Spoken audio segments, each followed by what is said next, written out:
barely readable, and the left-hand back is also slightly damaged, and some tiles have come off the roof for the topmost bit. So I think we should support this. The war memorial is an important part of our heritage, and it should be protected.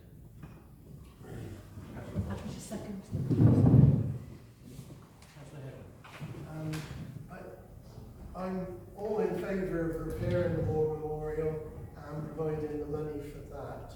I was confused by the slightly complicated way of raising the money. I can quite see that the planting of trees and bushes on the donkey paddock has not taken place because of circumstances beyond our control due to the Guildhall Square development. Therefore, that money is available and it could be transferred. Some of it could be transferred to repair the war memorial, seems fine. And that if the donkey paddock tree planting and so on does take place, then those funds can be found elsewhere. But it occurs to me, if funds can be found from elsewhere to plant trees on the donkey paddock, why not use them to repair the war memorial and just leave the donkey paddock funds as they are? To be honest, when it comes to the bit that was added at the bottom about the budget being fired over, I did not do that. I can't answer the question. I presume they can find it. We currently have £1,860 has been utilised for the donkey paddock this financial year. This financial year finishes on the 31st of March. We are not, DDC will not be able to answer us in time to know whether we can do anything with the money we have this financial year, which is why we're proposing we use £1,000 of it towards the war memorial. You still have a £2,000 budget, which is larger than this year's budget for next year, in the hope that we can do something with it. Motion seconded. We make repairs to the war memorial. All those in favour? Any against? Any abstentions? Item 19, Town Notice Board to receive and consider a report from the Chief Executive in relation to the Town Notice Board, which suffered some damage in the recent Franklin storm, I think.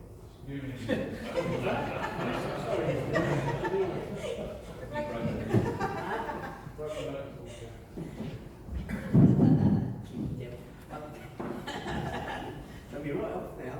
I believe that notice board was erected in 1955, according to Janet, so it's done very well. It's had a few repairs over the years, but it's just showing its age now, I think, and I think the wind and the storms really got at it.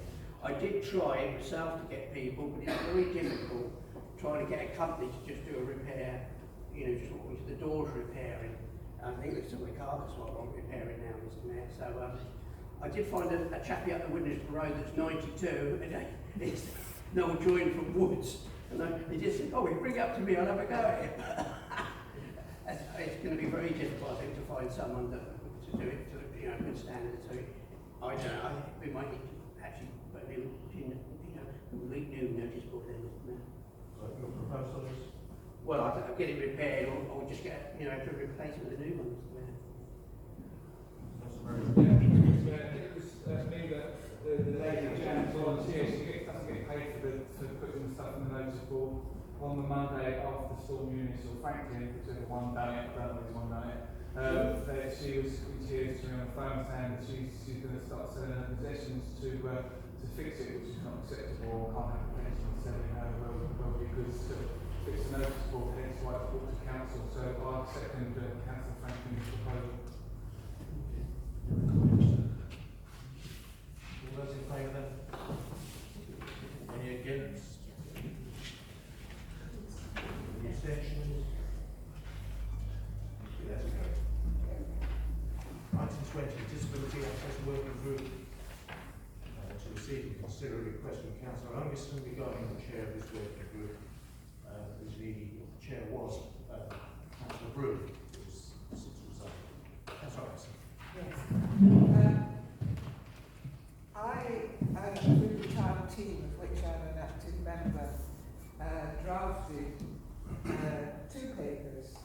on disability access within and into Sandwich. Part of the evidence that I used to devise the strategy came about as a consequence of borrowing a mobility scooter from a friend who uses a mobility scooter. Indeed, I have a vivid memory of encountering somebody who's attending this meeting. It was the afternoon of Prince Philip's funeral, so the town was not busy, but we moved on mobility scooters from Polders, he lives in the Polders area, into town, taking our lives into our hands, I have to say, along the Woodnesborough Road. Followed at speed by my husband. These machines can go at 4 miles an hour, so he was quite busy making notes of all the lack of dropped curbs, all the curbs that were in theory dropped but didn't actually work properly. And then we got into the centre of town and tried to move around it and get to the quay. And from the quay, we moved back into town to try to get to Aussie's. So one of the papers is about that difficult ride, but also contains a number of recommendations, short-term ones, medium-term ones, and long-term ones. This was put to the town team, and the town team adopted it and put it up to the town council, who also adopted it and appointed Councillor Broom, as he was then, to chair the meeting and take it forward. There was one meeting chaired by him and attended by Councillor Chandler and one or two other councillors, and I felt some very good progress had been made. Since then, there's not been a meeting, and I was extremely anxious that as a consequence of Councillor Broom's resignation, the whole issue would fall into a bottomless pit of do-nothings. However, I do feel strongly that given that I wrote these papers, and given my intimate knowledge, therefore, of the strategy, that it would be appropriate for me now to take on the chair of I'm this. very happy to propose you as Councillor Anderson as taking over the chairmanship. Happy to second that. Mr. Very Chair. useful. Happy to second that. All those in favour? Any against? Any abstentions? That's carried. Item 21, layout of meetings, to receive and consider in relation to the councillors' wants and great regarding the layout of meetings. Mayor, That's cut. I'm happy to recommend the adoption of the layout process. I'm pretty sure that the members of the public here are appreciative of the different layout here, although you're not allowed to tell us. So I'd like to recommend the adoption of this new way of having the meetings. Councillor Sampson first. So, I must admit, I was waiting until today to sort of see the layout and see how it works. And to be honest, I'm actually reasonably surprised it kind of works. However, my big problem with it is in terms of the audience being able to hear us. So the council chamber, not just having a long tradition of being our council chamber for hundreds of years, is something that we're basically saying bye to in a room where it can be sometimes a bit difficult to hear us at the back. That's my main concern. Are you seconding or? Go on, you know you want to. I think I will second it, but perhaps we say we do it for 6 months and then we discuss it again. Councillor Wise first, then Councillor Livingston. I'm moving this motion, so do you want me to speak on it now or come back at the end? Well, it's already been proposed by Councillor Carter. It's my resolution.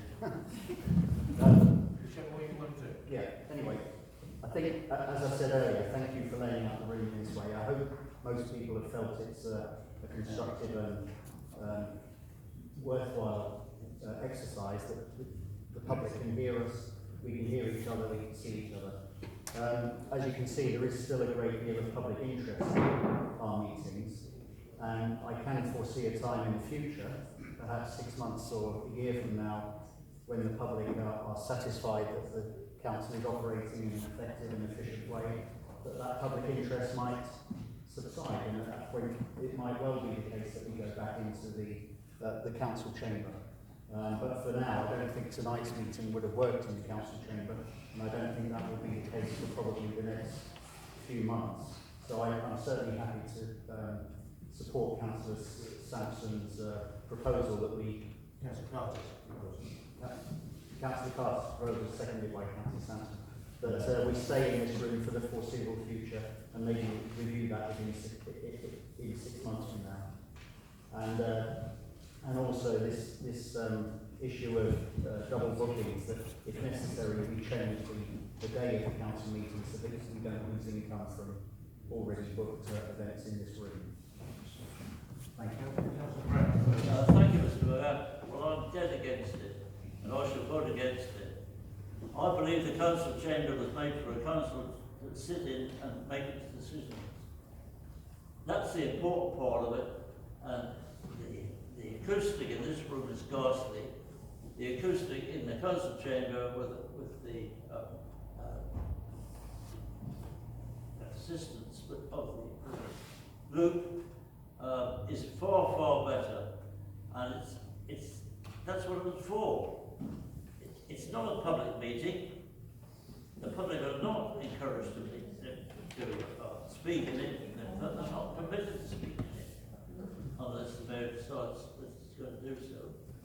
So we don't need a huge place. There's a lot of people here today. I'd be surprised if they keep up that numbers in the future. I've been here a long time, and the attendances go up and down, but they come down a lot quicker than they go up. So I'm dead against it, and I shall vote against it. Councillor Fox, first thing, Councillor Murray. Thank you, Mr. Mayor. My concern over this layout was particularly that, as we all have to speak to the chair, that it works for the person chairing the meeting. I was also concerned about the auditory things, because as Councillor Bragg has said, it's a very, very poor room from acoustically. And my concern is for people who have auditory difficulties, who wear deaf aids, whatever, whether they can properly hear. And although I think it is working, it's great to see so many people here, it would be my concern that the people who are having the meeting can actually hear. So that's an important point to me. If people are finding this difficult to work in this environment, then it's not right. That's all it's fine for me, but... Thank you, Mr. Mayor. I agree with Councillor Bragg. I believe it should be in the council chamber. At the end of the day, a council meeting is not a public meeting, it's a meeting in public. So the people can't speak unless they're asked to speak to the council, hence why we have the 15-minute piece public speaking. The echo in here is quite loud. I feel for people, especially with T-Loop and stuff like that they can't hear properly. The other thing is the income that the council is losing on a Monday evening when the council is holding it in the main hall with a dance troupe or scout group being here doing their scouting thing. That's my opinion. Thank you, Councillor Roberts. Yes, I'm a bit puzzled about this talk about problems for people who need help with hearing, because as I understand it, there's actually something there which helps them hear. So I don't really understand, and presumably that's cost money. I mean, it's called a loop, isn't it? And isn't that supposed to help people with hearing? I think one of my biggest concerns, I agree with Councillor Bragg, we have a council chamber here which has been in operation for hundreds of years, and we're always talking about living in a beautiful medieval town and keeping its history. What are we going to do with that room? It's going to sit there empty. It's a council chamber. It's designed for council meetings. And as I know from experience that in 6 months' time I'll be surprised if there's more than 4 people in the audience. When we had Zoom meetings, nobody attended, hardly anybody attended. I just don't see that this is going to work for us. The other thing I'd say is that we're prepared to give it a trial, but I must insist that committee meetings are not held in this room.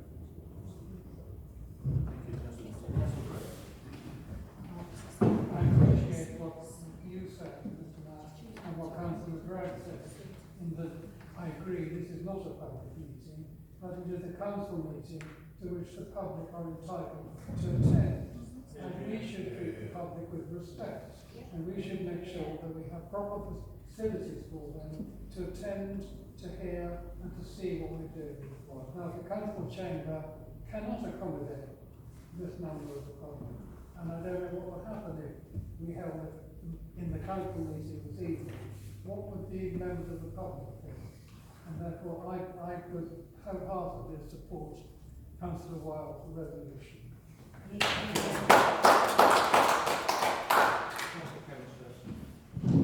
all due respect, I can understand that there's history, it's gone back many years of being the council chamber and everything. But same as February the 10th, we need to move on, we need to accept time to change, we need to accept that these people voted for change, and we, as new councillors, also would like to see change within this chamber and to welcome the public. Thank you. And just really quickly, in terms of a bit of clarity, in terms of the proposal, what is the proposal exactly?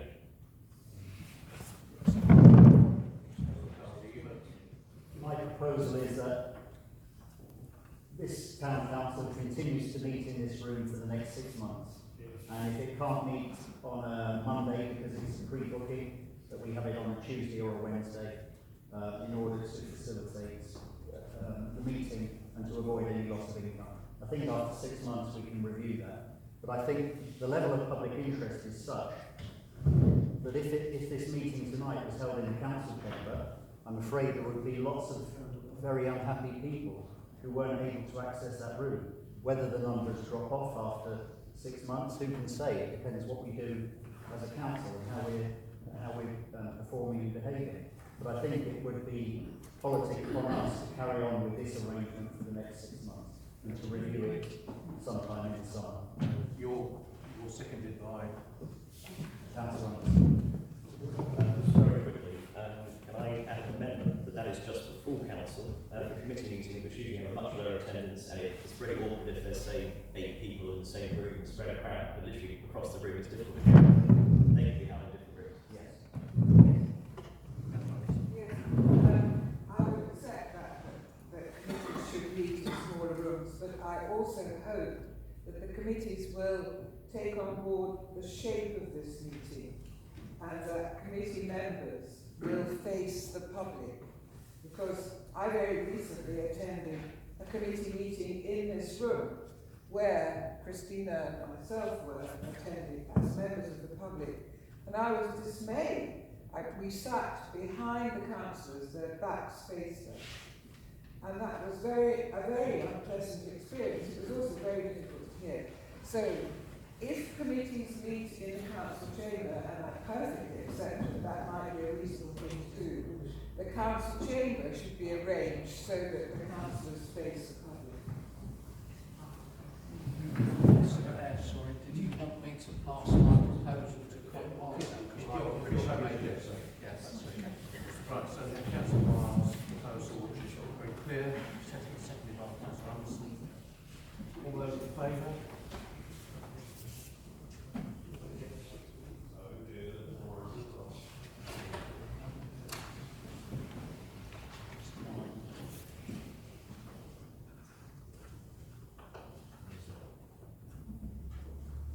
All those against?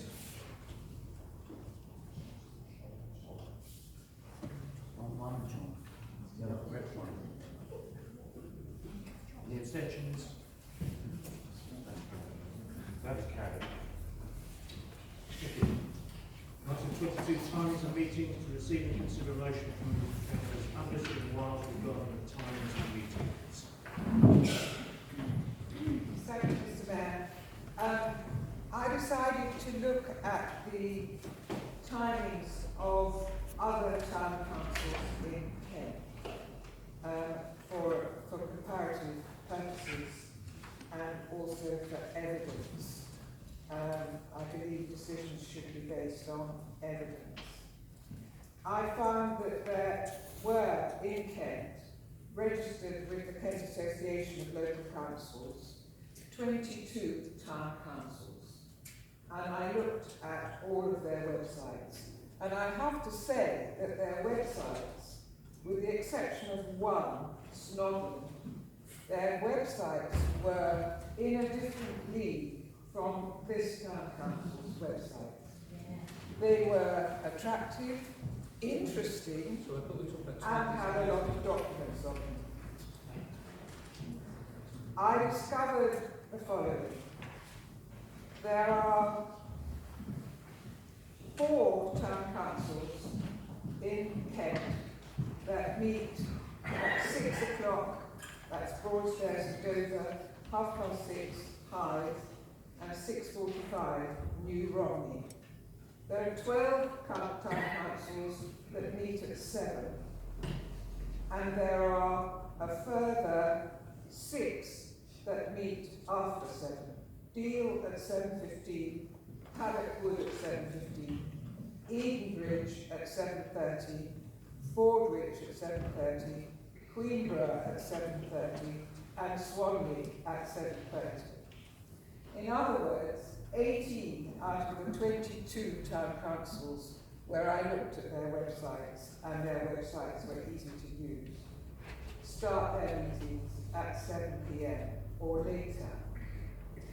And I think the reason is obvious, that it is very important that councils attract as councillors a wide range of individual residents who have many different experiences and are of different ages. And I think, looking round my fellow councillors, most of them are retired. I think that is unfortunate. I think we should meet at a time which is suitable for people in full-time paid work. It would also make it possible for parents responsible for care to put their children to bed or feed them or whatever, and come away later in the evening. So I think there is very strong evidence and reason, rationale, for moving the time of the full council meeting to 7 o'clock in the evening. I also know, from having observed council meetings for some time, that until fairly recently, you did meet at 7 o'clock. Thank you. Councillor Anderson is absolutely right, she did. My first year I was a councillor, we held meetings at 7 o'clock. It was causing quite a few problems. It was causing great expense with overtime payments to staff and time off in lieu. And it also meant that some days during the week, Guildhall was understaffed because people staff that stayed behind for meetings were now taking time off in lieu, and there was no one to man the offices. The other thing, under Councillor Franklin's rule, that we changed this subsection, remember, another reason for it, because it lessens the disruption to the officers and employees of the council and allows them to have more of a working day. And I think before we move forward with this item, we ought to consider that we're talking about changing the times of meetings. We're talking about detrimentally changing the working hours of Guildhall officers and staff. And consequently, to my mind, this is something which should be passed to the HR committee to actually discuss with the staff, because it's them that are going to be affected by this.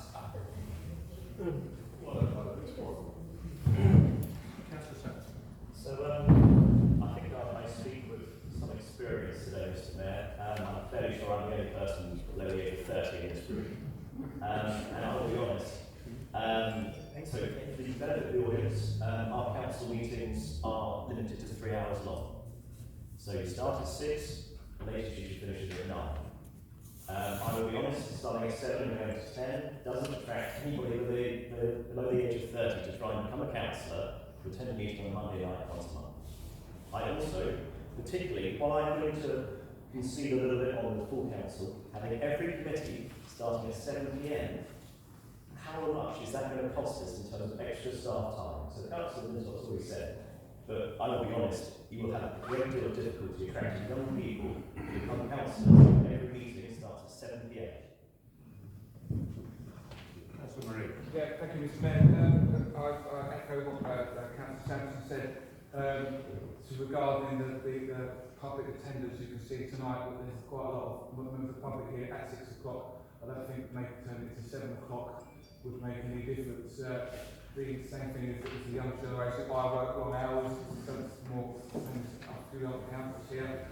So the timing is right, but also for some of the councillors. So I propose that we reject this motion. Thank you. Thank you, Mr. Mayor. As HR councillor, I would be concerned about the impact on our staff. And I agree that we did change it when Councillor Franklin was mayor. It was pushed forward, I think, particularly by the ex-councillor MJ Holloway, who said Dover District Council manage all their meetings at 6 o'clock. It doesn't seem to impact. Personally, I prefer it at 6 o'clock for the reasons that Councillor Sampson has suggested, that if it's a 3 and a 3.5 meeting, I can be home by 9 o'clock instead of 10 and 10:30. Impact on staff. However, I do concede that there are people who work and it might be difficult to get here all the time. So my suggestion would be, if the proposal could be changed and it would just be 7 o'clock for council meetings, but other meetings could start earlier, because we normally run from 6 to 7 and 7 to 8, because otherwise you're encroaching on a lot of evenings work, and again on officer time. So I would like to make that proposal. I don't know if Councillor Anderson and Councillor Wiles would consider not everything, but certainly starting with the council meeting at 7 o'clock. Councillor Anderson and Councillor Wiles, would you be prepared to make your proposal?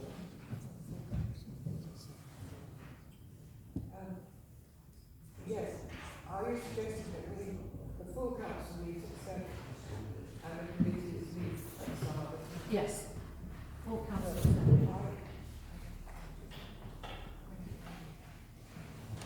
Councillor Clements, first thing, Councillor Brennan. Beat you there. Just to say, Councillor Sampson, I'm mum 5. Getting out for 6 o'clock for me, I miss my son coming in from college, tell me how his day's gone. I miss having tea with my husband who works nights, so tonight I'm not actually going to see him. For me, starting at 7 o'clock would be more appropriate. That way I can get my little 5-year-old to bed, I can read him a story, and I can come here to what my passion is for, to serve my community, and meet a few fellow councillors and everything, and talk about all our concerns, and I can go home and I can go to bed knowing my children are fed, live fed, and everyone's healthy, happy and safe. I don't believe that being the younger generation or the younger age would have any impact. If you love your community and you want the best for them, you'll be here. Thank you, Mr. Mayor. One of the overriding factors that we changed it to 6 o'clock was pre-COVID. We were having regular pre-meetings with updates from outside bodies, which was then pushing our council meetings to finishing in the region of 11 p.m.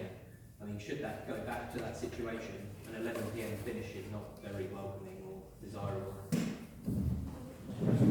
Now, Mr. Mayor, having been a Dover District Councillor, that is correct, the Dover District meetings start at 6 o'clock. But having said that, anybody in this room that's been to a Dover District planning meeting, they start at 6. You're lucky if you get out up before midnight, because they can go on for hours. I propose, Mr. Mayor, an amendment, and to continue with the amendments that are going on currently, that the actual council meetings should be at 7 o'clock, and the other meetings could be earlier, 6 or 6:30, and that the agenda is managed so that the meetings would not go on beyond 9, because it is dependent on the agenda as to how long the meeting will go on for. So this evening we've got quite a large number of items, and the previous town clerk, Tracy, used to manage the number of items that would go onto the agenda, so the important items would go on and other items could be carried over. So it would depend upon the management of the agenda, which could quite easily be accommodated. Councillor Brennan. Yes, it seems to be during my sitting here that this started. I mean, you can try projects and you could just say, well, perhaps we ought to go back to where it was. I mean, when I come here to Councillor Bragg, we used to have 2 meetings a month, didn't we, Councillor Bragg? And then 7 o'clock, and then we used to have our committee meetings after the council meetings.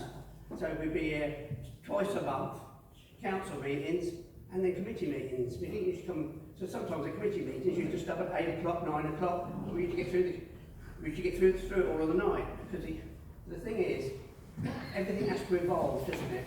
And I think sometimes we might discriminate against some of the younger people that might want to come, but they can't get from work back to Sandwich, get the dinner, or get here for 6 o'clock. So I'd like to, go back to like the 7 o'clock, perhaps different times of prison. The staff work around the councillors. The councillors don't work around the staff. The staff come in later. If there's a council meeting, they come in later at 10 o'clock, or they come in at normal time, and they don't come in the next day till lunchtime. So the staff hours are balanced out. They're flexible hours. They've always been. It's like some of the staff work evenings, like some here.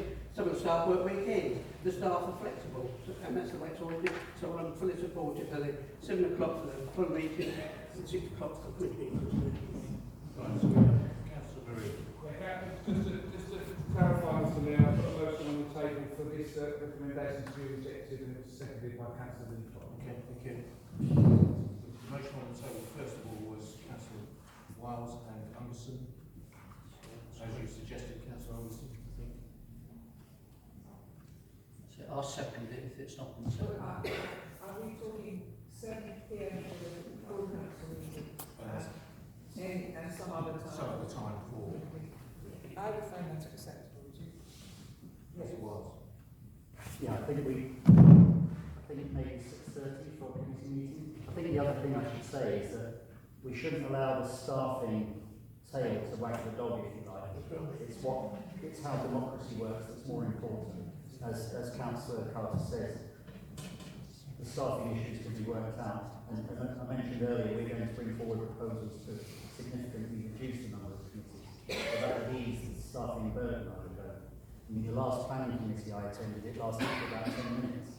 That's not good use of either councillor or staff time. So if you have more productive, perhaps longer meetings, better run. Can we just go back to the proposal?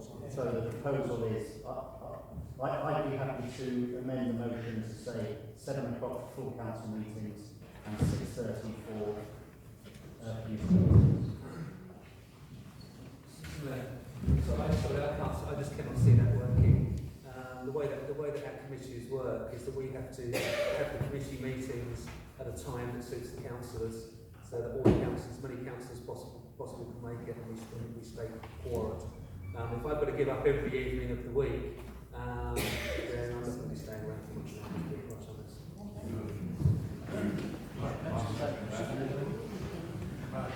We have the proposal on the table. Should we